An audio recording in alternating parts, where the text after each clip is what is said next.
Hello, আসসালামু আলাইকুম। আজকে মূলত একটা বিষয় নিয়ে আলোচনা করতে আসলাম। বিষয়টা বলবো না, বলার মধ্যে দিয়ে বুঝে নিয়েন। সম্প্রতি একটা আলোচনা আমাদের পাশের থানা কাপাসিয়ার একটা ঘটনা, বাংলাদেশকে নাড়িয়ে দেওয়ার মতো ঘটনা। 5 খুন, একদিনে 5টা খুন জবাই করে খুন করা হয়, এই ঘটনা। তো অনেকের কাছ থেকে শুনলাম, অনেক ভিডিওতে দেখলাম যে লোকটি মাদকাসক্ত হইয়া তার পরিবারেরই 5 জনকে হত্যা করেছে। বিষয়টা আসলেও খুব দুঃখজনক এবং আমাদের জন্য খুবই লজ্জাজনক এই জন্য যে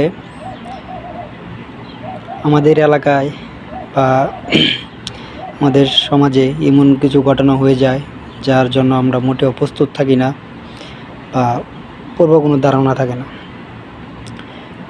ওই সমস্ত অপরাধ ইচ্ছা করলে সমাজের লোক ঠেকাতে পারে। কিভাবে? ধরেন, মানুষের শরীরে সাধারণত গরমের সিজনে কিছু ব্যাধি দেখা যায়, রোগ ব্যাধি দেখা যায়। এর মধ্যে অন্যতম হচ্ছে একটা ঘামাচি। তার থেকে একটু বড় যে আকার ধারণ করে ওইটাকে বিষফোঁড়া বা ফোঁড়া বলা। এর থেকে বড় এটা আমরা সাধারণত ফোঁড়া বলে থাকি গ্রামাঞ্চলের ভাষায় আর কি। তো ঘামাচি সাধারণত 2-3 দিন স্থায়ী হয়। 2-3 দিন পরে অন্যমতনই জড়া যায়, বা কিছু ওষুধ দিলে, পাউডার দিলে বা এটা ভালো হয়ে যায়।